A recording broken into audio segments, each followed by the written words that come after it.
السلام علیکم، نمسکار، ست شری اکال اینڈ گڈ ایوننگ۔ میں ہوں ارزو کاظمی اور آپ دیکھ رہے ہیں پوائنٹ آف ویو۔ ہمارے ساتھ ہیں جی طاہر گورا صاحب، اور طاہر صاحب کا جیسا کہ سبھی جانتے ہیں کہ جرنلسٹ بھی ہیں اور ان کے ساتھ ساتھ یوٹیوب چینلز بھی ہیں، اور طاہر صاحب کو ہم سنتے رہتے ہیں۔ بہت شکریہ سر کہ آج آپ آئیں، تھینک یو سو بہت مچ۔ بہت شکریہ جی، تھینک یو ویری مچ۔ سر سب سے پہلے بات کریں گے ایرانین پریزیڈنٹ کے جو ہیلی کاپٹر کریش ہوا ہے، اس کو آپ کس طرح سے لیتے ہیں؟ یہاں پہ تو کئی طرح کی باتیں کی جا رہی ہیں، یہ بھی کہا جا رہا ہے کہ شاید یہ ایکسیڈنٹ نہیں تھا بلکہ کروایا گیا ہے۔ دیکھیے، بہت ساری کانسپیریسی تھیوریز ہیں، اور پاکستان کے یوٹیوب بلاگرز کو میں دیکھ رہا ہوں یا سوشل میڈیا دیکھ رہا ہوں، تو وہاں کچھ ضرورت سے زیادہ ہیں۔ دیکھنے والی بات یہ ہے کہ ان جو کانسپیریسی تھیوریز ہیں، ان کے پیچھے آرگومنٹ کیا ہے اور ریشنل کیا ہے، اور ان کے پاس وزن کس بات کا ہے۔ جو میں دیکھ رہا ہوں تو وہ تھیوریز تو یہ ہیں کہ جی یہ اسرائیل نے مروایا، امریکہ نے مروایا۔ اگر اسرائیل اور امریکہ ایران میں کارروائی نہ بھی کرے تو بھی ایرانی سرکار کہہ دیتی ہے جی کہ یہ ان کی کارروائی ہے، ٹھیک ہے۔ اب اتنا بڑا واقعہ ہوا ہے تو آفٹر آل ایرانی سرکار کیوں ان پہ الزام نہیں لگا رہی؟ کیونکہ اس کے کوئی مطلب ایویڈنسز تو خیر دور کی بات ہے، کوئی اس کی ریزننگ نہیں ہے۔ آپ اس طیارے کے ملبے کو دیکھ لیجئے، تو نہ تو اس طیارے کے ملبے کو، مطلب وہ ہیلی کاپٹر تھا، اس ہیلی کاپٹر کے ملبے کو نہ تو کسی نے بم سے گرایا ہے، نہ کوئی جہاز سے میزائل آیا ہے۔ دیکھیے نا، وہ جو ہیلی کاپٹر کا ملبہ ہے جو ہم سب دیکھ رہے ہیں، وہ صاف پتہ چلتا ہے کہ یہ ملبہ ان فیکٹ جو ہے بنیادی طور پر اس کے کریش ہونے کا ملبہ ہے۔ اس میں کوئی ایسی نہیں ہے بات کہ جو اس کو کسی نے گرایا ہو۔ تو مطلب یہ ریشنل ہے جو پاکستان کے نام نہاد صحافیوں کو سوچنا چاہیے کہ کیوں وہ کانسپیریسی تھیوریز بناتے ہیں۔ سب سے پہلے جیسا میں نے کہا، اگر ایران تو ایک منٹ نہیں لگاتا اسرائیل کو، امریکہ کو بلیم کرنے میں، تو یہاں کیوں نہیں کر رہا بلیم؟ اتنا بڑا واقعہ ہوا ہے ایران کے لیے، لیکن اس کی کوئی نہیں ایویڈنس۔ اچھا، پھر یہ کہا جا رہا ہے جی 3 ہیلی کاپٹر ایک وقت میں اڑے، تو یہ کیسے ہو گیا کہ ایک گر گیا اور 2 نکل کے آ گئے؟ اگر اس میں کوئی کانسپیریسی تھیوری ہو سکتی ہے تو وہ میکسیمم ایران کی اپنی سرکار کی ہو سکتی ہے، یعنی ان کا اپنا انسائیڈ جاب ہے۔ اور جس طرح طیارے کا ملبہ ملا ہے، اس میں یا تو وہ تکنیکی خرابی سے گرا ہے، یا وہ مطلب موسمی خرابی کی وجہ سے گرا ہے، یا دونوں کی وجہ سے گرا ہے، یا میکسیمم یہ ہو سکتا ہے کہ اس میں کوئی تکنیکی خرابی کر دی ہو۔ اگر ایران کی سرکار کے اندر کوئی پاور کوریڈور میں کوئی رفٹ ہے، کوئی لوگ نہیں چاہتے تھے کہ mister Ebrahim Raisi ultimately supreme leader بنے یا وہ اس عہدے پر رہیں، تو میکسیمم یہ کانسپیریسی تھیوری ہو سکتی ہے جس کے پیچھے کوئی ریشنل ہے۔ لیکن وہ کانسپیریسی تھیوریز بناتے ہوئے بھی نا لوگ ریشنل نہیں دیکھتے، بس ایسے ہی بناتے چلے جا رہے ہیں۔ لیکن سر اندازے بھی ہوتے ہیں نا، میرے شو میں بھی ایک جو ہے وہ ڈیفینس اینالسٹ یا ڈیفینس ایکسپرٹس جو آئے تھے، ایون بھارت سے بھی، انہوں نے بھی یہی کہا کہ 3 ہیلی کاپٹرز والی بات جو آپ نے کی وہ انہوں نے بھی کی۔ تو انہوں نے کہا کہ وہ ایک آگے ہوتا ہے اور ایک ہیلی کاپٹر پیچھے تھا، اور بیچ والا جو تھا وہ اس کے ساتھ ایسا ہوا جس میں پریزیڈنٹ تھے۔ تو سر وہ اندازہ ہی ایک لگا رہے تھے لوگ، مطلب کسی نے کوئی کنفرم بات میرے خیال ہے نہیں کی ہے، لیکن پھر بھی ان کے بارے میں یہ بھی کہا جا رہا ہے کہ یہ ہارڈ لائنر تھے۔ ان کے جتنے افسوس کے لیے جتنے لوگ ان کے ملک میں رو رہے ہیں، اس سے زیادہ خوشیاں بھی منائی جا رہی ہیں۔ آپ سمجھتے ہیں سر؟ دیکھیے، ہارڈ لائنر تو وہاں پہ سارے ہیں۔ ہوں کیا خامنائی ہمسیلف ہارڈ لائنر نہیں ہے؟ اگر یہ ہارڈ لائنر ہونے کی وجہ سے مرے ہیں تو پھر تو خامنائی تو جب سے خمینی گئے ہیں اس کے بعد سپریم لیڈر چلے آ رہے ہیں، تو ان کے اوپر تو غالباً ایک کا قاتلانہ حملہ ہوا تھا۔ میں بنیادی طور پر میں نے اپنے بلاگ میں بھی کہا ہے کہ 1992 میں ایران گیا تھا، اور مجھے خامنائی صاحب سے ہاتھ ملانے کا موقع ملا، مطلب ہاتھ شیک کرنے کا، ہینڈ شیک کرنے کا موقع ملا تھا۔ وہ بہت سارے دنیا کے جرنلسٹ گئے ہوئے تھے، میں کوئی اکیلا نہیں گیا تھا، تو گئے ہوئے تھے۔ اس زمانے میں موبائل فون نہیں تھے، ایرانی گورنمنٹ نے ہم سب کو بلایا ہوا تھا، دنیا بھر سے لوگ آئے ہوئے تھے، اور پھر ہم سب کو ملاقات کے لیے لے کر جایا گیا۔ تو اس زمانے میں مجھے یاد ہے کہ میرے کوٹ پہ وہ جو ہوتے نا اسٹیل کے بٹن تھے، تو انہوں نے کہا جی سوری آپ کو یہ کوٹ اتار کے جانا پڑے گا، واپسی پہ آپ لے لیجیے گا۔ جوتے بھی اتروا لیے، گھڑی بھی اتروا لی، پین تک لے لیا تھا، وہ بھی میٹل کا تھا، کیونکہ یہ 92 کی بات ہے، اس سے کچھ سال پہلے غالباً ان پہ قاتلانہ حملہ ہوا تھا. تو اس کے بعد تو وہ دیکھیے اگر اتنے بڑے وہ ہارڈ لائنر ہیں تو ان پہ بہت سارے حملے ہونے چاہیے، ایک آدھ ہوا تھا. پھر یہ جو اندازے والی بات ہے، بالکل ٹھیک ہے اندازے کیے جا سکتے ہیں، لیکن سوال یہ ہے کہ ان اندازوں میں اس بات کو دیکھیے، سب سے امپورٹنٹ چیز ہے ملبہ جس طرح ملا ہے. جن لوگوں نے وہ اس ہیلی کاپٹر کا ملبہ ڈھونڈا ہے، وہ کوئی ایک شخص نہیں تھا، دو شخص نہیں تھے، وہ کوئی درجنوں لوگ تھے.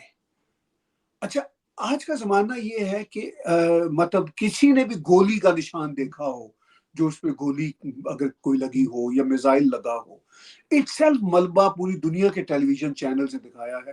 وہ ملبہ دیکھتے ہی 1 منٹ میں پتا چل جاتا ہے کہ اس کو میزائل نے مار گرایا ہے، یا اس کو گولیوں نے مار گرایا ہے، یا یہ حادثے کا شکار ہوا ہے.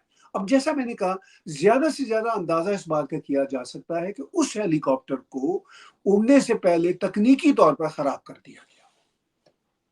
لیکن یہ بھی حقیقت ہے کہ ایران کے یہ ہیلی کاپٹر جو امریکی کمپنی کے ہے، بیل کمپنی کے بنائے ہوئے، جو کینیڈین فوج کے لیے بنے تھے بنیادی طور پر، یہ 50 سال سے زیادہ پرانے ہیلی کاپٹر ہیں. ان کا کوئی جو اپ گریڈ نہیں ہوتا، ایران پہ سینکشنز ہیں، ان کو کچھ اس کے نہیں ملتے، پارٹس نہیں ملتے، نئی ٹیکنالوجی نہیں ملتی، تو ان کا برا حال ہے. تو میں بنیادی طور پر یہ سمجھتا ہوں کہ یہ لگتا یہی ہے کہ یہ ایک حادثہ ہے. زیادہ سے زیادہ کانسپیریسی تھیوری یہ بن سکتی ہے کہ اس میں تکنیکی خرابی کی گئی تھی، اس میں نہیں تھی. اب سوال آپ کا بڑا امپورٹنٹ ہے کہ آفٹر آل لوگ خوشیاں کیوں منا رہے ہیں. وہ دیکھیے بڑی سمپل سی بات ہے، ایران میں جتنے اس ہارڈ لائن رجیم کے لوگ حق میں ہیں، اس سے زیادہ اس کے خلاف ہیں. آپ نے ٹیلی ویژن کی سکرینوں پہ دیکھا، ایران کے مختلف شہروں میں، قم ہو، مشہد ہو، تہران ہو، تبریز ہو، سبھی شہروں میں مطلب جلوس نکالے گئے ہیں جس میں لاکھوں کی تعداد میں لوگ روتے نظر آ رہے ہیں. جس طرح نارتھ کوریا کے لیڈر مرے تھے، کم کے جب فادر مرے تھے، تو وہ والا سین تھا نا، ڈرامائی سین تھا. تو ایران میں بھی یہ ہوتا ہے. اچھا، اور مطلب اس ایرانی رجیم چاہتی ہے دکھایا جائے کہ لاکھوں لوگ رو رہے ہیں، ماتم کر رہے ہیں. دیکھیے یہ ماتم اور رونے کا جو معاملہ تھا، وہ جب سلیمانی کو ٹرمپ نے مار گرایا تھا تب بھی ہوا تھا. تو اب جو خوشیاں منا رہے ہیں اس لیے کہ وہ ہارڈ لائنر جب مرتے ہیں، تو ایرانی جو ہیں، بہت بڑی تعداد میں ایرانیوں کی جو ایران سے باہر بستے ہیں، میرے بہت سارے دوست ہیں کینیڈا میں ایرانی جو بستے ہیں، وہ تو رجیم کے خلاف ہیں، تو وہ تو خوشیاں منائیں گے. یہ ڈیتھ کمیٹی کے بھی ہیڈ تھے، یہ موت کے پروانے جاری کرتے تھے، اور مطلب یہ سارے کا سارا معاملہ بھی ہے. لیکن میں اس پہ ہمارے پنجابی کا ایک ایکسپریشن ہے، دشمن مرے تو خوشی نہ کریے، سجنا بھی مر جانا. تو یہ ایک ریالٹی ہے. مطلب یہ بہت بروٹل آدمی تھے، کرول آدمی تھے، اس میں کوئی شک والی بات نہیں. ان کے مرنے پہ افسوس کرنے والی کوئی بات نہیں ہے.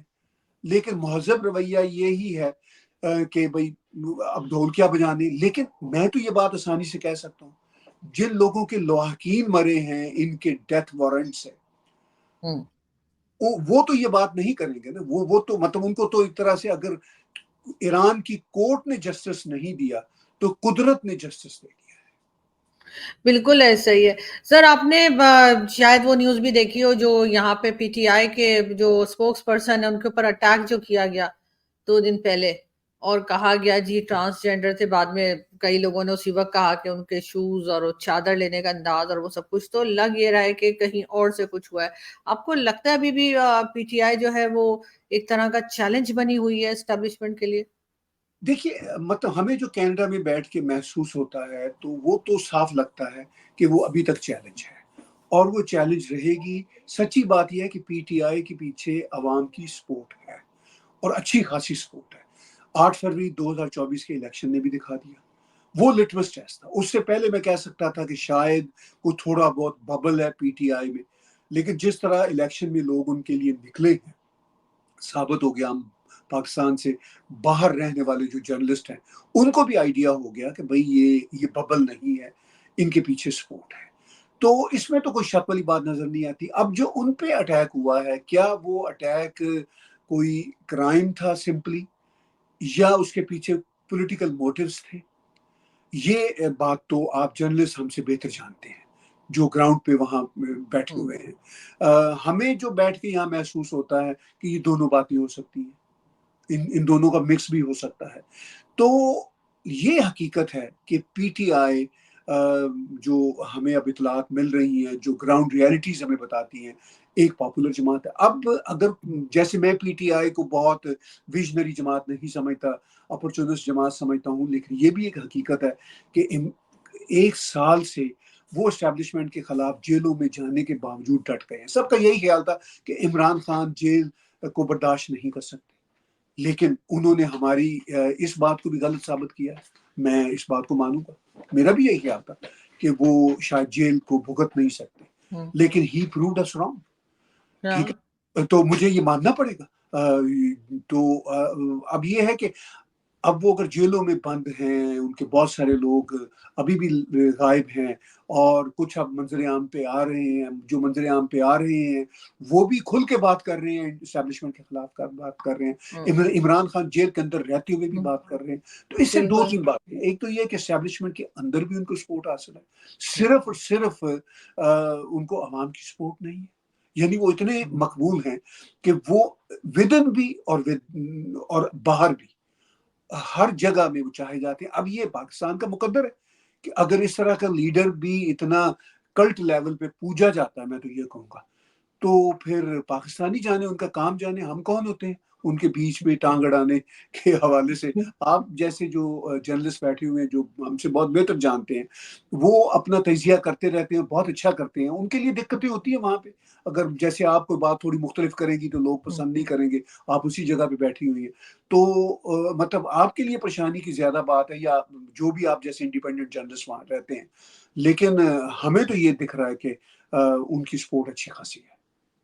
بالکل ایسا ہی ہے سر, لیکن حیرت کی بات یہ ہے, بلکہ اچھی بات یہ ہے کہ یہ حادثہ جو ہوا تھا, جو ان کے اوپر اٹیک کیا گیا تھا پی ٹی آئی کے جو اسپوکس پرسن ہے, تو 20 منٹ کے اندر سوشل میڈیا بھر گیا تھا. اس کے اوپر لوگوں نے اس قدر لکھا, لیکن انہوں نے بند کر رکھا, لیکن لوگوں نے وی پی این لگا کے لوگوں نے, جسے کہتے ہیں نا کہ ہماری ایسی تیسی کر کے رکھ دی تھی, کہ لوگوں نے ایک دم وہ جو چھپ کے اٹیک کر رہے تھے ان کو ایکسپوز کر دیا تھا. لیکن یہ چیز یقیناً بہت اچھی ہے. سر, بھارت کے اسٹوڈنٹس اگر کسی جگہ پہ پھنس جائیں تو بھارت جو ہے وہ یقیناً فوراً ہی پہنچ جاتا ہے ان کو بچانے کے لیے, ان کو نکالنے کے لیے. پاکستان کے اسٹوڈنٹس اکثر ہم ان کو دیکھتے ہیں کہ وہ مشکل میں کافی دن گزارتے ہیں, تبھی وہ اپنے وطن واپس آ پاتے ہیں یا اپنے گھروں کو لوٹ پاتے ہیں. ایک بار پھر ہم نے دیکھا کہ اسٹوڈنٹس کے اوپر اٹیک کیا گیا, اور ساتھ ساتھ بھارت نے بھی اپنے اسٹوڈنٹس بلانے شروع کر دیے. ہمارے بھی جو ہے وہ 2-2 4-4 کر کے, یا سمجھے کبھی 200 کبھی 300 کر کے واپس آ رہے ہیں. آپ نے ایک بڑا لمبا عرصہ جو ہے وہ آپ نے جیسے مجھے بتایا کہ گزارا ہے. کیسے دیکھتے ہیں آپ ان چیزوں کو, اور خاص طور پہ اسٹوڈنٹس کو, کہ کیا کریں اب یہ لوگ؟ جی, آپ کرغیزستان کی بات کر جی رہی جی, ہیں. کرغیزستان کی. کیپٹل بشکیک میں مجھے چند سال رہنے کا اتفاق ہوا ہے, بلکہ ہماری چھوٹی بیٹی 1999 میں وہاں 1999 جنوری میں وہاں پیدا ہوئی تھی. تو اس کے پاس تو کرغیز سرٹیفکیٹ ہے, کرغیز برتھ سرٹیفکیٹ ہے, تو وہ تو ہم کرغیزستان کی سٹیزن شپ بھی اس کے لیے اپلائی کر سکتے ہیں. خیر, یہ ایک الگ بات ہے. لیکن مجھے اس سماج کو دیکھنے کا اتفاق ہوا. میں وہاں پہ آن اینڈ آف 95 سے 99 ارلی جنوری تک رہا ہوں کینیڈا آنے سے پہلے, تو مجھے اس سماج کا اندازہ ہے. تب بھی وہاں پہ پاکستانی ہزاروں اسٹوڈنٹس پڑھا کرتے تھے. آج سنا ہے کہ وہ تعداد اور بڑھ گئی ہے. ابھی بھی میرے کچھ دوست بھارتی بیک گراؤنڈ کے, پاکستانی بیک گراؤنڈ کے, وہ بھی وہاں بزنس مین ہیں, کچھ کی وہاں پہ فارماسیوٹیکل کمپنیز ہیں, بہت اچھے سیٹلز ہیں. تو میں نے اس واقعے کے بعد اپنی وہ یادداشتیں بھی ریکال کی, اور پھر میں نے کچھ لوگوں سے بھی رابطہ کیا کہ بھئی ہوا کیا ہے. اب جو اطلاعات ہمیں بشکیک سے, کرغیزستان سے مل رہی ہیں, وہ یہ ہے کہ وہاں پہ مقامی لوگ, جن کو ہم کرغیز لوگ بولتے ہیں, وہاں پہ وہ بھی بڑا ملٹی کلچر سماج تھا. میں مڈ 90s کی بات کرتا ہوں. روسی وہاں رہا کرتے تھے. اب کرغیزیوں نے روسیوں کو بغاوت دیا, اب روسی بہت کم وہاں پہ رہتے ہیں. اسی طرح وہاں پہ قزاق بھی تھے, چونکہ بشکیک شہر جو ہے وہ قزاقستان کے بارڈر پہ ہے, تو وہ بھی رہتے تھے. پھر ازبیک تھے, چیچن تھے, تو بہت ساری قومیتوں کے لوگ وہاں پہ رہتے تھے. لیکن یہ کرغیز لوگ بنیادی طور پر ترکی النسل لوگ ہیں, اور یہ بڑے ٹف لوگ ہیں، پہاڑی قسم کے لوگ ہیں، کوٹ ان کوٹ ان کو جھگڑالو کہا جاتا ہے۔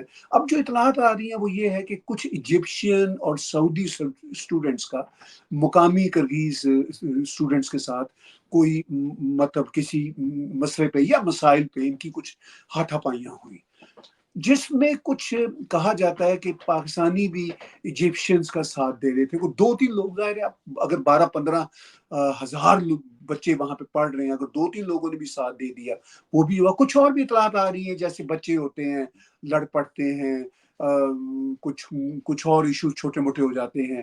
تو آپ کو پتا اسٹوڈنٹس کی جو زندگی ہوتی ہے وہ تو بڑی والیٹائل قسم کی ہوتی ہے۔ اب وہ کرغیز لوگوں نے ٹارگٹ بنایا پاکستانیوں کو زیادہ، بھارتی بھی ہوں، بنگلہ دیشی بھی ہوں، نیپالی تھوڑے ڈفرینٹ دکھتے ہیں، بھارتی بنگلہ دیشی 19-20 کے فرق کے ساتھ پاکستانیوں جیسے ہی دکھتے ہیں۔ تو انہوں نے حملے کرنا شروع کر دیے، جو خبریں بھی آ رہی ہیں میڈیا سے، پاکستانی اسٹوڈنٹس اور ان کے ہاسٹل پہ۔ اب دیکھیے یہ الگ بات ہے کہ بھارتی پاکستانی ایک طرح سے ملتے جلتے ہم سب لوگ ہیں، ایک ہی ڈی این اے کے لوگ ہیں، مگر یہ بھی حقیقت ہے کہ پاکستانی جہاں کہیں بھی ہوتے ہیں اور بھارتی بھی جہاں کہیں ہوتے ہیں وہ اپنی کمیونٹی میں زیادہ رہ رہے تھے۔ مجھے بھی یاد ہے ایون mid-90s میں کرغیزستان میں پاکستانی اسٹوڈنٹ جو ہوتے تھے ان کے ہاسٹل بھارتی اسٹوڈنٹ سے الگ ہوا کرتے تھے، کہیں کہیں کسی ہاسٹل میں بھارتی بھی ان کے ساتھ رہ رہے ہوتے تھے۔ تو اب وہ کرغیز لوگوں نے، جو مقامی لوگ ہیں ان کو تو زیادہ پتہ ہے اپنے شہر کا، اپنے ملک کا، تو انہوں نے پن پوائنٹ کر لی کہ اچھا بھی پاکستانیوں کے تو یہ ہاسٹل ہے، یہاں رہتے ہیں۔ انہوں نے وہاں پہ حملے شروع کر دیے، جس سے سوشل میڈیا پہ بہت زیادہ وہ انفارمیشن اور ڈس انفارمیشن دونوں پھیلنا شروع ہو گئے۔ اور یہاں تک مجھے یاد ہے جب یہ اٹیک ہونا شروع ہوئے تو 2-3 گھنٹے کے اندر پاکستانی اسٹوڈنٹس نے کہنا شروع کیا کہ جناب یہ جو ہے اٹیک ہو رہے ہیں اس میں تو 3-4 پاکستانی مر گئے، بلکہ کسی ایک لڑکے نے تو اس سے بھی زیادہ نمبر بتا دیا۔ بعد میں پتا چلا ایسی بات نہیں ہے۔ تو بالکل اب یہی حکومتیں بتا رہی ہیں، کرغیزستان کی بھی پاکستان کی بھی، کہ کوئی شخص مرا نہیں تھا، کچھ لوگ زخمی ہوئے تھے اور شدید زخمی ہوئے تھے۔ اب جہاں تک یہ سوال ہے کہ اگر اس طرح کی افتاد آئے تو بھارتی حکومت فوراً پہنچتی ہے اور اپنے لوگوں کو ریسکیو کرتی ہے۔ اس معاملے میں کیا پاکستانی سرکار پہنچی؟ تو میں اس میں فیئر طریقے سے کہوں گا کہ پاکستانی سرکار پہنچی ہے، چونکہ جو یہ واقعہ ہوتا ہے اس کے چند گھنٹوں کے بعد ایکشن لیتے ہیں۔ شہباز شریف نے ایک ٹویٹ بھی کیا، صرف ٹویٹ نہیں کیا، پاکستانی ایمبیسی نے بھی کام کیا۔ میں نے بھی کچھ لوگوں سے وہاں سے پوچھا کہ کیا واقعی پاکستانی ایمبیسی ایکٹیو ہوئی، انہوں نے کہا چند گھنٹوں بعد ایکٹیو ہوئی۔ دیکھیے کسی بھی ملک کی ایمبیسی کو ایکٹیو ہونے میں چند گھنٹے لگتے ہیں، دقت تب ہو اگر وہ چند دن لگے، اگر چند دن لگیں گے تو پھر وہ اچھی بات نہیں ہے، لیکن وہ چند گھنٹوں کے اندر ایکٹیو ہوئے۔ کل بھی 200-250 لوگ وہاں سے آئے ہیں، ریسکیو ہو رہے ہیں۔ اس واقعے کے ایک روز بعد ہی انہوں نے کوئی چارٹر فلائٹس بھی بھیجی ہیں، کمرشل فلائٹ سے بھی اسٹوڈنٹس آنا شروع ہوئے۔ مگر یاد رکھیے 10-12 ہزار اسٹوڈنٹس ہیں۔ 2-3 باتیں اس میں اور ہیں، کیا وہ سب اسٹوڈنٹس آنا چاہیں گے واپس؟ کیونکہ ان کے تو ہزاروں ڈالرز آلریڈی تعلیم میں لگے ہوئے ہیں، وہ بیچ میں پھنسے ہوئے ہیں، وہ کیا کریں گے؟ پاکستان میں تو ان کو داخلے نہیں مل رہے تھے، اسی لیے تو وہ کرغیزستان گئے۔ اتنی مہنگی تعلیم جو وہ افورڈ بھی نہیں کر سکتے، مطلب ہر بچہ تو افورڈ نہیں کر سکتا تھا۔ اب وہ ان کے پیسے بھی لگے ہوئے ہیں، پاکستان وہ واپس آئیں گے تو وہ سوسائٹی میں اور فرسٹریشن کریٹ کریں گے۔ تو اب یہ بھی کچھ لوگ تو آ رہے ہیں بچے جو زیادہ ڈر گئے، ان کے والدین ڈر گئے، مگر کچھ بچے ایسے بھی ہیں وہ یہ سوچتے ہیں کہ بھئی ہمارا تو سٹیک اس میں ہے، کسی کے 2 سال پڑھائی میں لگے ہیں، کسی کے 3 سال لگے ہیں، تو وہ یہ سوچ رہے ہیں کہ بھئی حالات کو اگر دونوں حکومتیں قابو کرنے کی کوشش کر رہی ہیں تو ہم وہی رہتے ہیں۔ فرینکلی اس میں دونوں حکومتوں کا کام تو نہیں ہے، اس میں تو کرغیزستان حکومت کا کام ہے، اس میں پاکستانی حکومت کا تو کوئی قصور نہیں ہے۔ یہ مطلب یہ ایک ریالٹی، ہمیں فیئر ہونا پڑے گا۔ تو یہ سب چیزیں ساتھ ساتھ چل رہی ہیں، اور بہرحال سینکڑوں کی تعداد میں اسٹوڈنٹس آ چکے ہیں اور ابھی بھی ہزاروں کی تعداد میں وہاں پہ اسٹوڈنٹس ہیں۔ کیا وہ آنا چاہیں گے نہیں آنا چاہیں گے؟ پھر دیکھیے وہ جو میڈیکل سکولز ہیں وہاں پہ، یہ بات بھی ذہن میں رکھیے، وہ پرانے ہیں، روسی نظام کے ہیں، سوویت یونین نظام کے ہیں۔ اس میں سے کچھ تو سکول بہت اچھے ہیں، کچھ میں سے پاکستانی بزنس مین نے اپنا حصہ ڈال دیا، اور کچھ سنا ہے کہ نئے سکول انہوں نے کھول دیے ہیں، میڈیکل بھی نہیں، صرف میڈیکل سکولوں کی بات نہیں میں کر رہا بلکہ انجینئرنگ کے سکول بھی۔ تو وہ کوئی اتنے سٹینڈرڈ سکول نہیں ہیں، وہ سب سٹینڈرڈ ہیں۔ اب ظاہر ہے یہ وہ پاکستانی ہیں جو ہیومن سمگلنگ بھی کرتے ہیں کرغیزستان سے آگے، جنہوں نے یہ سکول بھی کھولے ہوئے ہیں۔ تو آف کورس ان کے سکولوں کا معیار تعلیم تو اچھا نہیں ہوگا۔ تو بہرحال وہ اسٹوڈنٹس پھنس گئے ہیں، میں اس معاملے میں ایک چلتے چلتے ایک اور بات بھی کروں گا. جب یہ حادثے ہونا شروع ہوئے تو لڑکے آنا شروع ہوئے جو وہاں پڑھتے ہیں، لڑکے بھی لڑکیاں بھی، کچھ نے پاکستان کی سرکار کو قصوروار ٹھہرانا شروع کیا. انہوں نے کہا یہ چور ہیں، کرپٹ ہیں، ان کی وجہ سے ہو رہا ہے. بھائی سوال یہ ہے کہ اگر پاکستانی سرکار کے لوگ چور بھی ہیں، کرپٹ بھی ہیں، کرغیزستان میں ان کا کیا لینا دینا تھا؟ وہ سب پی ٹی آئی کے سپورٹر لوگ ہیں. پھر کچھ بچوں نے یہاں تک کہنا شروع کر دیا، وہ چھوٹے بچے نہیں ہیں، 22 23 24 سال کی عمر کے ہیں، میڈیکل اسکول میں ہیں، تو وہ یہ کہہ رہے ہیں جی کہ مریم نواز شریف کو شرم نہیں آتی، وہ اس میں کیوں انٹرفیئر نہیں کر رہی. بھائی فار گاڈ سیک، مریم نواز شریف تو پنجاب کی چیف منسٹر ہے، وہ پاکستان کے وزیر اعظم تو نہیں ہے. اچھا پاکستان کے وزیر اعظم نے ایکشن بھی لیا اور حکومت نے بھی ایکشن لیا، وہ کیا کر سکتے ہیں؟ وہ زیادہ سے زیادہ کرغیزستان کی سرکار کو ہی کہہ سکتے ہیں نا، وہاں پہ اپنے طیارے بھیج سکتے ہیں. انہوں نے دونوں یہ کام کیے، لیکن یہ بڑا کمپلیکیٹڈ مسئلہ ہے. مگر جی سر یہ بات اتنی آگے تک کہاں چلی گئی، مجھے یہ سمجھ نہیں آئی کہ جس کی وجہ سے سارے اسٹوڈنٹس جو ہیں، کئی ہزار اسٹوڈنٹ واپس بلانے پڑ رہے ہیں. دیکھیے وہاں پہ کرغیزستان کا معاشرہ ایسا ہے، وہ جو لوکل کرغیز ہیں وہ بڑے جوشیلے لوگ ہیں، بڑے لڑاکے لوگ ہیں فرینکلی. اور اگر ہم پاکستانیوں کی بات کریں تو پاکستانی بھی کافی جوشیلے ہیں اور کافی لڑاکے ہیں. اب وہ ان کا دیش ہے اور ان کے دیش میں تو ان کی چلے گی. بالکل.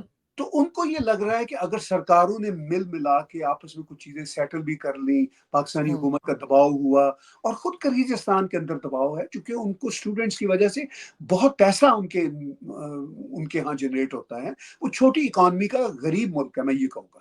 ان کا انفراسٹرکچر بہت اچھا ہے سوویت زمانے کی وجہ سے، but it's not a rich country.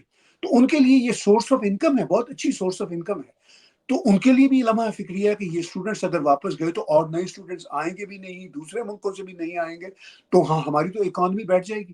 تو وہ بھی کوشش کر رہے ہیں کہ اس کو سیٹل کریں. اگر پاکستانی اسٹوڈنٹس ہزاروں کی تعداد میں واپس آنا چاہ رہے ہیں اور اب تک اگر سینکڑوں کی تعداد میں آ بھی چکے ہیں، تو وہ بھی یہ سوچتے ہیں کہ بھئی ہمارا جو لگایا تھا ٹائم بھی پیسہ بھی وہ بھی ضائع گیا. تو یقینی طور پر وہ اس کے باوجود اگر آنا چاہ رہے ہیں تو ان کو اپنی سیکیورٹی وہاں پہ اچھی نظر نہیں آتی آنے والے مہینوں سالوں میں بھی. تو یہی وجہ ہے کہ وہ واپس آنا چاہ رہے ہیں. بالکل ایسا ہی ہے، لیکن سر لاسٹ میں جو ہے وہ میں اور آپ بات کریں اور ہم ہندوستان کی بات نہ کریں، ایسا تو ہو نہیں سکتا. تو سر الیکشنز چل رہے ہیں، ابھی ایک صاحب سے میری بات ہو رہی تھی بھارت کے، تو وہ کہہ رہے تھے کہ اب یہ ہو رہا ہے کہ ایک تو بی جے پی ہے اور باقی دوسری پارٹیز جو ہیں وہ آپس میں یہ مقابلہ کر رہی ہیں، یہ کمپٹیشن چل رہا ہے کہ نمبر 2 پہ کون ہوگا اور نمبر 3 پہ کون ہوگا. جیسے کہ کیجریوال صاحب کی پارٹی ہے یا کانگریس ہے، وہ نمبر 2 اور نمبر 3 کی ریس میں ہے. وہ جو فرسٹ نمبر پر ہے بی جے پی، اس کو کوئی ٹچ نہیں کر رہا، جو کہ وہ کہہ رہے تھے بڑی عجیب سی بات ہے. آپ کیسے دیکھتے ہیں ابھی تک الیکشنز کے ریزلٹس کو؟ دیکھیے بھارت میں جو الیکشن اس وقت ہو رہے ہیں، میں تو کہوں گا اس میں بی جے پی نمبر 1 ہے اور نمبر 2 بھی بی جے پی ہے، نمبر 3 بھی بی جے پی ہے. بی جے پی کا مقابلہ بی جے پی کے ساتھ ہے، کیونکہ بی جے پی نے ایک ہائی نمبر جو ہے وہ ایک ہائی سٹیک سیٹ کر دیا کہ ہم 400 پار جائیں گے اپنے الائنس کے ساتھ. اور ان کے پاس جو 2019 کا الیکشن ہے اس میں غالباً ان کے پاس 303 سیٹیں ہیں. میجورٹی سرکار بنانے کے لیے 272 سیٹیں چاہیے. تو مطلب وہ آلریڈی میجورٹی میں ہیں، پہلے بھی 2014 کے الیکشن میں بھی وہ میجورٹی میں آئے تھے. اب یہ ہے کہ کیا وہ جتنی میجورٹی ان کے پاس ہے اس سے زیادہ کی میجورٹی لے پائیں گے. اب چونکہ بی جے پی کے سپورٹر جو بھارت سے اطلاعات آ رہی ہے وہ بھی کچھ ٹھنڈے پڑ گئے. انہوں نے کہا ہمارے مودی جی تو آ ہی گئے ہیں تو ذرا ہمیں اب چنتا کیا ہے.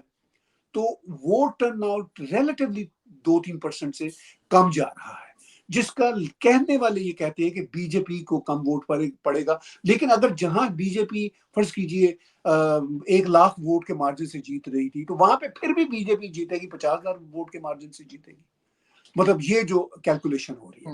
اب جو دوسری پولیٹیکل پارٹیاں ہیں اس میں دیکھیے انڈین کانگریس جو پارٹی ہے وہ بہت بڑی پارٹی ہے اور وہ بھارت میں اقتدار میں رہے ہیں بہت سالوں تک، غالباً 50 سال کے قریب وہ اقتدار میں رہے ہیں.